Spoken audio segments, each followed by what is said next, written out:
So చేప ప్రసాదం పంపిణీకి సంబంధించి ఏర్పాటు చూడడానికి ఇప్పుడే ఫిషరీస్ కార్పొరేషన్ చైర్మన్ మెట్టి సాయి వచ్చారు.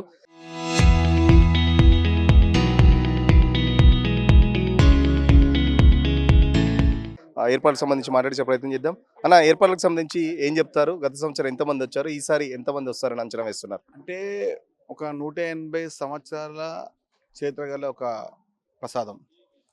నమ్మకం, విశ్వాసం, దేవుని యొక్క ఆశీర్వాదం. ఈ 3 యొక్క వ్యవస్థీకరణతో భక్తిని కుటుంబం ఏనాడైతే ప్రారంభించినటువంటి ఈ యొక్క వ్యవస్థని వాళ్ళ కుటుంబ సభ్యులు తరతరాలుగా ప్రజలకు మా ద్వారా ఏదో ఒక మేలు జరగాలి, మా కుటుంబం అందులో భాగం కావాలి అనే ఉద్దేశంతో ఒక్క దమ్మిడి కూడా, ఒక నయా పైసా కూడా ఎవరితో ఆశించకుండా చేసిన సేవా కార్యక్రమం ఇది. దానికి మద్దతుగా, దానికి మా అంతు బాధ్యతగా తెలంగాణ ప్రభుత్వం ముఖ్యమంత్రి రేవంత్ రెడ్డి గారి యొక్క సూచనల మేరకు మంత్రులు పొన్నం ప్రభాకర్ గారు, అదేవిధంగా మంత్రులు శ్రీహరి గారు, అజరుద్దీన్ గారు, పిసిసి అధ్యక్షులు మహేష్ కుమార్ గౌడ్ గారి యొక్క సూచనల మేరకు మన యొక్క తెలంగాణ ప్రతిష్ట, మన యొక్క హైదరాబాద్ యొక్క ప్రతిష్టని దేశవ్యాప్తంగా, ప్రపంచవ్యాప్తంగా ఒక మంచి దృక్పథంతో వెళ్ళాలనే ఉద్దేశంతో ఎక్కడ కూడా ఇసుమంతైనా కూడా ఇబ్బంది కలగకుండా పక్కమంది ఏర్పాటు చేస్తున్నాము. ఎలాంటి నిర్ణయాలు తీసుకో విధంగా అంటే అటు ఆర్డీఓ గారు, ఇటు కలెక్టర్ గారు, అదేవిధంగా 14 విభాగాల యొక్క అధికారులు, అటు మున్సిపల్ కానివ్వండి, ఇక్కడ హెల్త్ కానివ్వండి, ఇటు వాటర్ వర్క్స్ కానివ్వండి, అదేవిధంగా ప్రతి ఒక్క డిపార్ట్మెంట్ నుంచి వారందరూ దీంతో భాగస్వామ్యం అయ్యి ఈ 2 రోజులు జరిగే ఈ కార్యక్రమానికి స్పష్టంగా ప్రతి ఒక్కరికి దాదాపు 1,50,000 పైచీలకు కొరమీను చేప పిల్లల్ని మన మత్స్యశాఖ ఏర్పాటు చేసింది. అదేవిధంగా దాదాపు 3 లక్షలకు పైగా వారికి సరిపడిన మందు చేప ప్రసాదాన్ని మన కుటుంబం ఏర్పాటు చేయడం జరిగింది.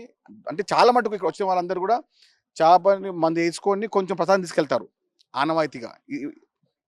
ఆ ఒక్క విధానాన్ని చేసుకుంటూ పోతూ ముఖ్యంగా ఉబ్బసం విషయంలో దాదాపు మనం హర్యానా, బీహార్, మధ్యప్రదేశ్, ఢిల్లీ, తెలంగాణ రాష్ట్రం నుంచి 50% వస్తారు. అదేవిధంగా రాష్ట్రం నలుమూల నుంచి, మన కర్ణాటక నుంచి కానీ, మధ్యప్రదేశ్ నుంచి కానివ్వండి వచ్చి హైదరాబాద్ నగరం ఇప్పుడు రావడం జరిగింది. చాలా మందికి వచ్చేసారు ఇప్పటికి కూడా. దానికి తగ్గట్టుగా ఆర్టీసీ నుంచి ప్రత్యేకంగా బస్సులు ఏర్పాటు చేస్తున్నాము. అదేవిధంగా రైల్వే వారికి మేము లెటర్ జరిగింది సమయానికి ఏర్పాటు చేయమని చెప్పి. ముఖ్యంగా ఒక ఎన్జిఓస్ ద్వారా ఒక జైస్వాల్ కమిటీ వాళ్ళు, అగ్రవాల్ కమిటీ వాళ్ళు, బద్దిశాల్ పిటి కమిటీ వారు, అందరూ కూడా స్వచ్ఛందంగా వచ్చే భక్తులకు, వచ్చే వారికి అందరికి కూడా ఆహార పదార్థాలు 2 ఇచ్చే విధంగా ఏర్పాటు చేస్తూ ఉన్నారు.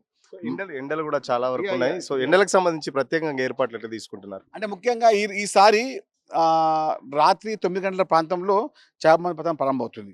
గత 15 ఏళ్ళ కింద రావడం జరిగింది ఈ ముహూర్తము, మళ్ళీ ఈసారి రావడం జరిగింది. ఎప్పుడు కూడా ఉదయం 9 గంటలకు ప్రారంభిస్తే అప్పుడు వాటర్ అంత రాకపోతుంది. ఈసారి ప్రత్యేకంగా లైట్ల ఏర్పాటింగ్, అదేవిధంగా వాటర్ సమస్య రాకుండా కూడా దాదాపు అంటే ఈసారి ఒక వాటర్ వచ్చి చూపడం జరిగింది. దాదాపు ఒకటేసారి 50,000 మందికి వాటర్ ఇచ్చే విధంగా ఏర్పాటు చేస్తున్నాము. ఎవరికి కూడా ఇసుమంతా కూడా ఇబ్బంది కలగనివ్వం కూడా. మా ముఖ్యంగా రేవంత్ రెడ్డి గారు మాట ఏమన్నారంటే అతిథి దేవో భవ, వచ్చిన అతిథులని వారికి సకల మర్యాదలు ఇచ్చుకుంటూ వారు వచ్చిన కార్యానికి సంపూర్ణంగా, పరిపూర్ణంగా వారికి అయ్యే విధంగా ఒక తోడ్పాటు ఇచ్చే విధంగా చాలా వాలంటీర్స్ ఉన్నారు. గత 20 సంవత్సరాలు సేవ చేస్తూ ఉన్నారు. ఎవ్వరు కూడా వారి యొక్క బాధ్యతలని సక్రమంగా నిర్వహించి ముందుకెళ్తా ఉన్నాము. ఏం చెప్తారు? చాలా రాష్ట్రాల నుంచి వస్తుంటారు. 180 ఏళ్ళుగా నడుస్తుంది. ఇప్పుడు కాంగ్రెస్ ప్రభుత్వంలో ఇది రెండోసారి అనుకుంటా చేయడం, మూడోసారి. సో ఎట్లా అనిపిస్తుంది? మీరు ఫిషరీస్ కార్పొరేషన్ చైర్మన్ గా ఉన్నారు.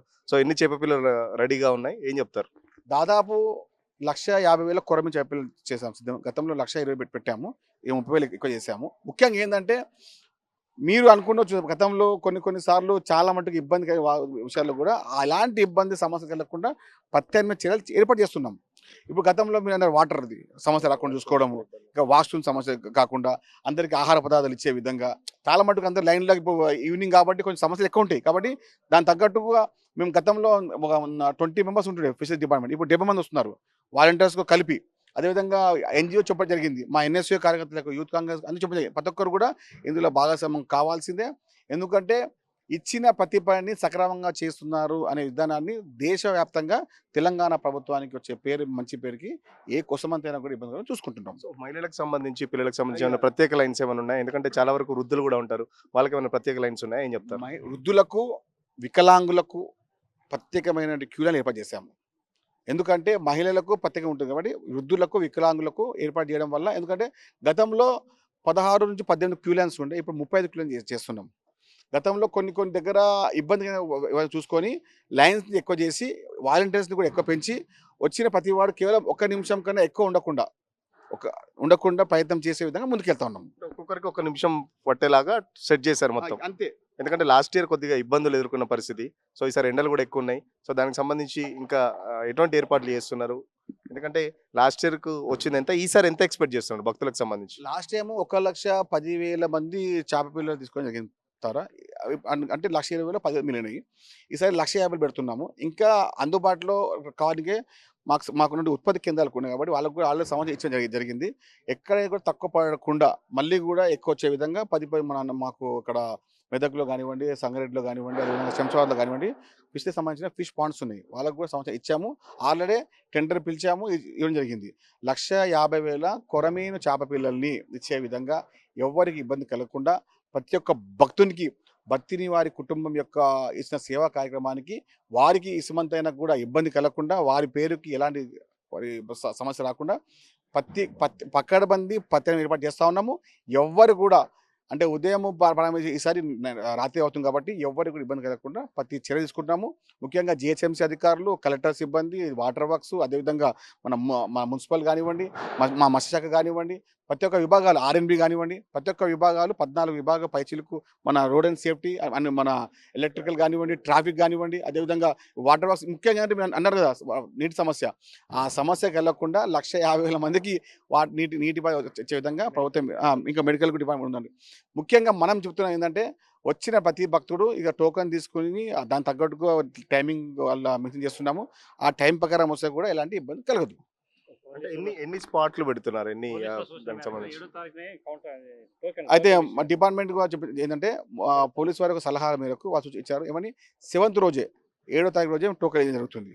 ఆ టోకెన్ పైన టైమింగు, సమయము, అదేవిధంగా ఎప్పుడు రావాలి అని చెప్పి ప్రత్యేకంగా ముద్రించడం జరిగింది. ఎందుకంటే ఇప్పుడు మీరు టోకెన్ తీసుకుంటారు 8 o'clockకి, మీరు 11 o'clock వస్తే కుదరదు. ఇక 8 to 9, 9 to 10, 10 to 11 అట్లా టైం మెన్షన్ చేయడం జరిగింది.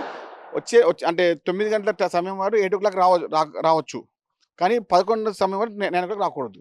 సో క్యూ లైన్‌కి సంబంధించి చాలా వరకు కూడా క్యూ లైన్స్‌లో జనాలు నిలబడుతుంటారు. సో క్యూ లైన్‌కి సంబంధించి ఎలాంటి ఏర్పాట్లు చేశారు? బ్యారికేడ్స్ గాని లేకపోతే ఎట్లా? బ్యారికేడ్స్ అన్ని ఏర్పాటు అవుతున్నాయి. మొత్తం ప్రత్యేకంగా ఎవరు కూడా గతంలో కొన్ని బ్యారికేడ్స్ని ఇప్పుడు పెద్ద చేయడం జరిగింది. ఆ బ్యారికేడ్స్ గతంలో 16 క్యూ లైన్స్ ఉంటే ఇప్పుడు 35 క్యూ లైన్స్ చేస్తున్నాము. ఇంకా ప్రత్యేకంగా గతంలో 1 day బిఫోర్ ఇస్తుండే ఏది టోకన్స్, ఈసారి 2 రోజుల ముందు ఇస్తున్నాము. అంటే ఎక్కడ కూడా ఎవరికి సమాచార లోపం ఉన్నా కూడా ప్రతిసారి మా మత్స్యశాఖ సిబ్బంది కూడా ప్రెస్లో ఇవ్వడం జరుగుతుంది. ఎందుకంటే ఇచ్చే ప్రతి పనికి స్పష్టంగా వ్యవహారం చేసే విధంగా ప్రతి ఒక్క అధికారులు వారి యొక్క దృక్పథంతో పనిచేస్తున్నారు. కాబట్టి అటు మున్సిపల్ కానివ్వండి, మా సేవా కార్యం చేసినటువంటి ఎన్జిఓస్ కానివ్వండి, స్వచ్ఛంద సేవా సంస్థలు కూడా కొన్ని సంస్థలు అయితే గత 20 సంవత్సరాలు పనిచేస్తూ ఉన్నారు. వారందరూ కూడా మాకు ధన్యవాదాలు తెలియజేసుకుంటాం. ఎందుకంటే మీరు చేసిన ఒక వ్యవహారం, మీ సేవ రాష్ట్రానికి మంచి పేరు వస్తుంది, ప్రభుత్వానికి మంచి పేరు వస్తుంది.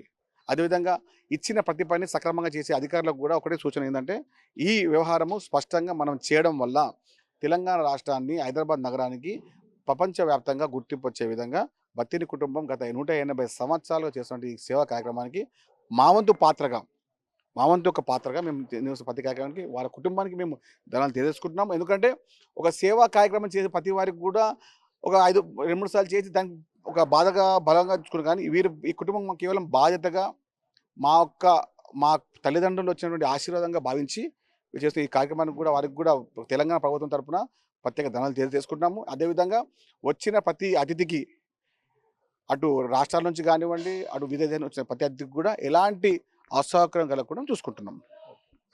ఖచ్చితంగా ఏదైతే ఏర్పాట్లకు సంబంధించి పెద్ద ఎత్తున ఏర్పాటు చేస్తాం. దాదాపు 14 డిపార్ట్మెంట్ల అధికారులు కూడా కోఆర్డినేట్ చేస్తున్నారు. మరి పక్కన ఎండలకు సంబంధించి కూడా చూస్తున్నారు కదా, ఇటు కూలర్స్ కూడా పెట్టారు. ఎందుకంటే ఈసారి ఎండలు బాగుండడంతో రాత్రి నుంచి ప్రసాదం పంపిణీకి స్టార్ట్ అయినా కూడా సో రాత్రి కూడా ఉక్కపోతలు ఎక్కువ ఉండడంతో కూలర్స్ కూడా ఎక్కడికక్కడ లైన్లలో కూలర్స్ కూడా పెట్టడం జరిగింది. సో రాత్రికి సంబంధించి లైట్స్ కూడా మొత్తం ఇటు విద్యుత్ శాఖ ఆధ్వర్యంలో లైట్స్ కూడా పెట్టడం జరిగింది. సో ఇటు పోలీస్ శాఖ కానీ, ట్రాఫిక్ కానీ చాలా వరకు మొత్తం అన్ని డిపార్ట్మెంట్లు కలిసి కోఆర్డినేట్ చేసుకుంటున్నాయి. దాదాపు 1,50,000 చేప పిల్లలు ఇప్పటికే సిద్ధమై గతంలో 1,10,000 మంది భక్తులు వస్తే ఈసారి 1,50,000 వస్తుందని చెప్పేసి అంచనా వేస్తున్నాం. 1,50,000 కొరమీను చేపలు కూడా రెడీ చేసాం. ఒకవేళ సరిపోక ఇంకా భక్తులే కనుక ఎక్కువ వస్తే దానికి సంబంధించి కూడా దగ్గర స్టాక్ పెట్టుకునేలా కూడా ఏర్పాటు చేసుకున్నాం. సో ఎటువంటి భక్తులకు గత సంవత్సరం కొంచెం వాష్రూమ్స్ కానీ లేకపోతే త్రాగునీరుకు సంబంధించి ఇబ్బందులు ఉన్నాయి. సో ఈ సంవత్సరం అవిటిని కూడా రానియకుండా ఎక్కడికక్కడ పటిష్టమైన ఏర్పాట్లు చేశామని చెప్పేసి మెట్టు సాయి చెప్తున్న పరిస్థితి. వీడియో జర్నలిస్ట్ సతీష్తో సురేష్ RTV హైదరాబాద్.